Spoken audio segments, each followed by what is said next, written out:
Waalaikumsalam warahmatullahi wabarakatuh. Selamat siang kakak-kakak. Selamat siang. Apakah masih tetap semangat? Alhamdulillah. Ya, sebelum kita lanjutkan materi, tadi kita sudah mendapat materi di luar lapangan, kita sekarang materi di dalam lapangan. Tapi sebelumnya kita mulai materi, marilah kita berdoa terlebih dahulu menurut kepercayaan masing-masing. Berdoa mulai.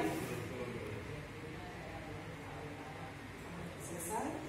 Kakak-kakak, kita berdoa agar apa materi yang kita dapat ini bisa bermanfaat bagi kita semua. Ya, kakak-kakak, karena sudah siang, apakah semangatnya masih bagus? Masih. Apakah masih kuat untuk bernyanyi? Wah. Coba kita akan coba tepuk semangatnya.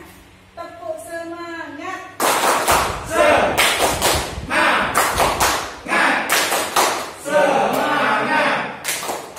Ya, gitu ya. Semangat aja. Ya, lebih heboh. Ya, kakak-kakak, untuk materi kita pada hari ini kita akan membahas tentang prinsip dasar kepramukaan. Di mana prinsip dasar kepramukaan ini merupakan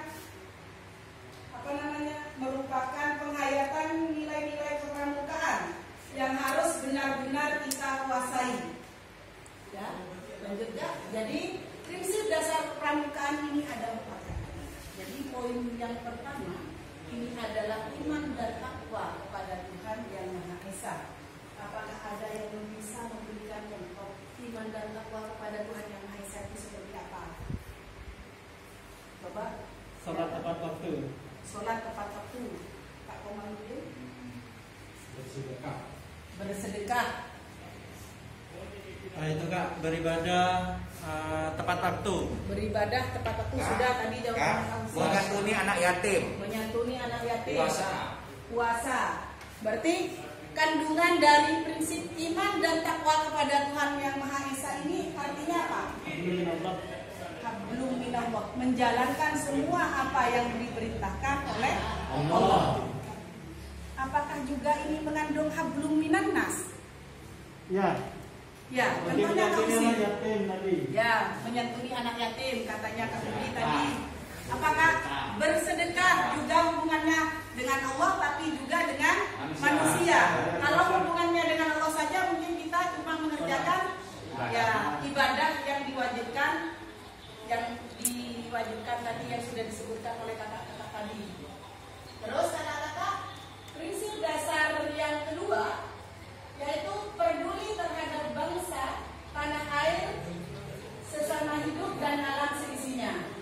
Jadi kakak-kakak ya, peduli terhadap bangsa dan tanah air, sesama hidup dan alam seisinya. Bisa dicontohkan? Itu Kak. Bisa peduli sama kalau makhluk hidup kan seperti tumbuhan, bisa Ya. peduli dengan alam sekitar. Ya, terus Bisa peduli dengan hewan. hewan, terus Burung. Menjaga kelestarian Alam. alam. Nah, dari pertanyaan kakak saya mau tanya balik. Umpama kakak-kakak terutama yang laki-laki suka memelihara burung, burungnya diadu, ayamnya diadu, bagaimana? Apakah termasuk juga peduli terhadap bangsa tanah air dan sesama hidup? Tidak peduli. Tidak Kak. Tidak. Menyiksa. Tidak, itu menyiksa. Ya. Benar. Ya. Tapi katanya kak kan sudah dikasih makan kak, sudah dimandikan, sudah dilus-elus kak. Nah, diadu. Bagaimana Pak? Karena menyakiti hewan Karena menyakiti. Karena terkandung di itu adalah peduli terhadap sesama hidup dan alam sekitar. Kalau peduli terhadap bangsa,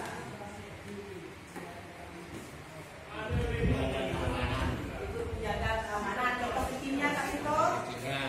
Siskambling. Siskambling. Contoh besarnya Kak. Misalnya ada di negara kita ada ketidakamanan, Ya. perlu kita berpartisipasi juga. Kan sudah ada tentara Kak. Iya, secara garis pokoknya tentara, tapi kita sebagai warga negara kan harus ikut mendukung. Ya, berarti dalam artian ikut mendukung Ya. keamanan bangsa dan negara ini ya Kak. Ya. Contohnya apa? Tidak ikut berdemo hari-hari yang tidak berguna ya kakak-kakak ya. Terus tidak ikut melakukan hal-hal yang dilarang oleh bangsa dan negara. Contohnya tidak ikut yang dilarang, tidak ikut organisasi-organisasi yang Tidak dilarang. nyabu. Tidak apa Kak? Nyabu. Nyabu. Berarti nyabu itu peduli terhadap bangsa juga ya Kak? Ya. Karena kalau kita Merusak nyabu, generasi bangsa. merusak generasi bangsa. Betul Kak Usin. Lanjut. Kita lanjut juga ke peduli terhadap diri pribadinya. Kalau tadi ke tanah air, ke bangsa, ke negara, sekarang ke pribadi. Apa yang namanya pribadi? Bersikap baik. Bersikap baik terhadap diri Diri sendiri. sendiri. Jadi diri sendirinya dilos itu ya Kak ya. Seperti menjaga kesehatan diri. Oh, menjaga kesehatan diri. Oh, saya kira dilus. Menjaga nama baik. Menjaga nama baik, bagus. Terus apa lagi Kak? Kebersihan tubuh. Menjaga kebersihan tubuh dengan mandi yang bersih Kak, bukan mandi semua Kak. Maksudnya semua itu bukannya aja. Terus apa lagi Kak? Memakan makanan sehat Memakan makanan sehat yang untuk tubuh kita juga. ya, untuk asupan tubuh kita ya. Olahraga secara teratur. Ya, olahraga secara teratur, bagus. Sekarang karena posisi kita di sini sebagai pembina pramuka, sebagai calon pelatih pramuka, apabila ada suatu kasus, kita sudah mengikuti pelatihan, jangka tempohnya sudah sangat panjang 6 hari kan. Tetapi hari ketiga kita sudah dapat Kak, kemeki, istilahnya batuk, sudah meriang dan enak badan. Apakah langkah yang akan kita lakukan? Apakah lanjut terus ikut pelatihan? Apakah stop di situ untuk pulang ke rumah? Stop minta izin. Karena peduli terhadap diri sendiri itu harus dilakukan. Harus diutamakan ya Kak. Bukan mengutamakan kepelatihannya, tetap mengutamakan Diri sendiri. diri sendiri untuk menjaga kesehatannya. Karena ini sudah sudah ada juga, maksudnya di penguatan pendidikan dan apa tadi yang depan? Ya, prinsip dasar kepramukaan. Diingat lagi Kak, iman dan takwa, peduli terhadap bangsa tanah air, peduli terhadap diri pribadinya, dan yang keempat adalah taat kepada kode kehormatan. Nah, ini Kak yang paling vital, taat kepada kode kehormatan. Tentunya kita sebagai pembina yang sudah mau menuju ke pelatih pastinya sudah hafal kata-katanya. Hafal apanya? Hafal tentang semua isi dan semua kandungan yang ada di kode kehormatan. Kode kehormatan ada berapa? Ada 2. Jadi 2 itu sebetulnya 2. Saya hafal yang ke satu. Ya, yang pertama Hafal dulu ya. apa? Trisatya. Trisatya, setidaknya sudah hafal judulnya, bagus Kak. Berarti masih mempunyai jiwa kepramukaan. Yang kedua, dasar dharma pramuka. Bunyinya Kak. 1. Takwa kepada Tuhan Yang Maha Esa. Ya. Dan seterusnya. Dan seterusnya sampai dasar Sampai dharma 10. ke-8 Kak. Ke-8. Disiplin, berani, dan setia. Kakak masih ngerem. Ternyata. Ya. Bertanggung jawab dan dapat dipercaya. Bertanggung 10. jawab. Suci dalam perkataan dan perbuatan. Suci dalam Pikiran, perkataan dan perbuatan. Nah, yang 10 poin 10 ini kata-kata ya, saya kira ketika kita terapkan ini sangat sulit sekali. Memang kedengarannya mudah ya Kak Budi ya, tapi suci dalam pikiran, suci dalam perkataan, dan suci dalam perbuatan. Sepertinya kita sangat sulit sekali menerapkan, tapi sebagai anggota gerakan pramuka kita harus benar-benar tetap memegang teguh taat terhadap kode kehormatan. Kodenya kita kode rahasia yang langsung kita pegang teguh. Sumpahnya kita juga tetap dijaga. Apa sumpahnya kita? Sumpah Kak. Trisatya. Coba kita bareng-bareng membaca Trisatyanya. Trisatya, demi kehormatanku, aku berjanji akan bersungguh-sungguh menjalankan kewajibanku terhadap Tuhan Yang Maha Esa dan Negara Kesatuan Republik Indonesia dan mengamankan Pancasila mempersiapkan diri membangun masyarakat, menepati dasar dharma. Itu Kak, ketika kalimat yang nomor 2 mempersiapkan diri itu untuk pramuka penggalang. Tapi untuk pramuka penegak beda lagi Kak. Ya, bedanya apa? Ikut apa tadi? Membangun. Ikut membangun. Ya. Ya, jadi beda ya Kak ya. Ya. Nanti ketika Kakak Mempersiapkan baru membangun. Nah, mempersiapkan juga ada yang membangun. Jadi Kakak ketika kembali ke lapangan, Kak, ketika mengajar, ketika posisi kita sebagai pembina, kita harus bisa membedakan anak-anak ini, kita harus bisa membedakan. Lanjut ya Kakak. Tapi gini kayak kalau tadi kita sudah tegang berdiskusi, kita akan coba apakah konsentrasi kita setelah 10 menit pertama ini masih tetap fokus. Kita coba game sebentar saja Kakak. Siap Kak. Jadi gamenya apa Kakak? Gamenya itu kita mengimplementasikan dengan gerakan kebalikannya. Kalau gajah itu sifatnya apa Kak? Bentuknya besar. Tapi kita ubah dengan implementasi kecil. Ya, kita coba. Gajah itu besar. Semut itu kecil. Saya Kakak ya. Yuk kita coba. Gajah, gajah, gajah, semut. Gajah, gajah, gajah, semut. Semut. Nah, berarti belum konsentrasi.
gajah itu adalah besar, tapi kita bilang segini besar nggak?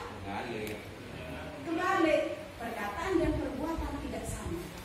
Bisa kita implementasikan ke gen seperti ini, bisa kita juga implementasikan bahwa ini bisa membuat kita fokus lagi. Sudah gembira kakak-kakak? Ya. Meskipun tidak ada yang bisa? Ya. Sama semua? Ya. Ya, lanjut kakak-kakak ya. Sekarang kita kembali ke metode kepramukaan kakak-kakak. Jadi metode kepramukaan ini ada berapa? Kakak-kakak? Ada 7. Ada metode 8. kepramukaan ada 8. 8. Ya, tolong disebutkan yang pertama Kak. Nama kode kehormatan. Kembali lagi. Ya, metode kepramukaan yang pertama adalah Pengenalan. cara belajar interaktif progresif melalui pengenalan kode kehormatan pramuka. Kode kehormatan tadi sudah dijelaskan ya kakak-kakak ya. Penjelasan tadi. Lanjut Kak. Belajar sambil melakukan. Belajar sambil melakukan ini tadi kita sudah belajar sambil melakukan. Ketika kita sudah praktek di lapangan, praktek kompas, praktek sandi, terus praktek isyarat, ini sudah belajar sambil melakukan. Ketika kompas ada mana, kita langsung melakukan Kak. Semapur kita langsung melakukan. Belajar langsung dengan praktek. Kenapa? Ketika kita cuma belajar saja, tidak mempraktekkan, mungkin hasilnya akan tidak maksimal. Ya Kak ya? Ya. Terus lanjut kakak-kakak, sistem berkelompok. Nah, ketika sistem berkelompok ini ada istilah dalam bahasa Indonesia. Ringan sama dijunjung, berat sama dipikul. Jadi sistem berkelompok ini fungsinya untuk sama-sama meringankan pekerjaan kita. Tapi tidak semuanya harus dikerjakan dengan kelompok. Ada kalanya kita juga wajib mengerjakan secara individu. Ya, kalau kita sebagai pelatih, kita membuat RPP harus menggunakan apa? Individu atau kelompok enaknya? Individu. Karena apa? Karena seorang pelatih itu harus siap terjun untuk mengajar sebagai pelatih pembina di lapangan yang berkompeten. Lanjut. Kegiatan yang menantang dan meningkat serta mengandung pendidikan sesuai dengan perkembangan rohani dan jasmani anggota muda dan anggota dewasa. Ya kakak-kakak ya, di sini penekanannya anggota muda dan anggota dewasa. Kita dalam mengajar anggota muda beda ketika dengan kita mengajar anggota dewasa. Ketika kita mengajar anggota muda, kita harus bisa menempatkan diri kita sebagai teman. Ya kakak ya, sebagai sahabat. Sebagai apa lagi Kak? Sebagai teman sejawat. Terus sebagai apa lagi? Sebagai partner. Tapi ketika kita sudah mengajar anggota dewasa, jadi kita juga sebagai apa? Sebagai pelatih juga, sebagai partner. Tapi dengan cara penyampaiannya yang lebih sopan, lebih halus. Kenapa katanya orang Madura? Mengelangkai, mengisepok, tidak iya sudah kita dianggap langka atau cangkolang katanya orang Madura. Ya lanjut kakak-kakak. Kegiatan di alam terbuka. Nah, alam terbuka ini katanya kalau di materi sebelumnya dikatakan bahwa ini adalah rumah kita ya Kak? Ya. Rumah kita adalah istana bagi kita di alam terbuka. Senang di mana Kak? Apa di hutan apa di gunung? Kalau Kak Husin senangnya ternyata Di gunung. Kalau Kak Komarde Di hutan. ternyata gunung dengan sama hutan dan gunung. sama-sama senang Iya, ya. sama hutan dan gunung. Nanti kalau kegiatan ini sudah berakhir kakak-kakak kita bisa bersama-sama untuk jalan-jalan. Ya. Hutan dan gunung. Lanjut kakak. Sistem tanda kecakapan. Jadi ada sistem tanda kecakapan. Apakah sudah cakap semua mengenai sistem tanda ini kakak? Apakah sudah paham semua? Ya, apa sudah? Sudah Kak ya. Ada yang perlu ditanyakan? Ya, menurut saya Kak, karena kakak-kakak ini sudah pembina yang mahir Kak, sudah tentunya sudah paham dan sangat paham sekali. Lanjut Kak. Sistem satuan terpisah untuk putra dan putri. Jadi satuan terpisah ini bukan cuma hanya terpisah tidurnya, tendanya saja kakak-kakak ya, tapi semua administrasinya juga harus terpisah. Berarti seperti contoh hanya di gugus depan. Semua Kak. Kalau gugus depan terus semuanya pokoknya administrasinya terpisah. Budek juga berubah. Di Bangkalan. Beda. Bangkalan. Jadi administrasi antara yang putra dengan yang putri berbeda. Tapi cuma kesulitan kita kalau administrasi tetap satu ya Kak ya. Ini pengajuan biaya kepala sekolah tidak mungkin dibedakan untuk putra dengan putri ya. Proposal pengajuan kalau ada kegiatan. Lanjut Kak. Ya terima kasih dari uraian-uraian tadi kakak-kakak sekalian.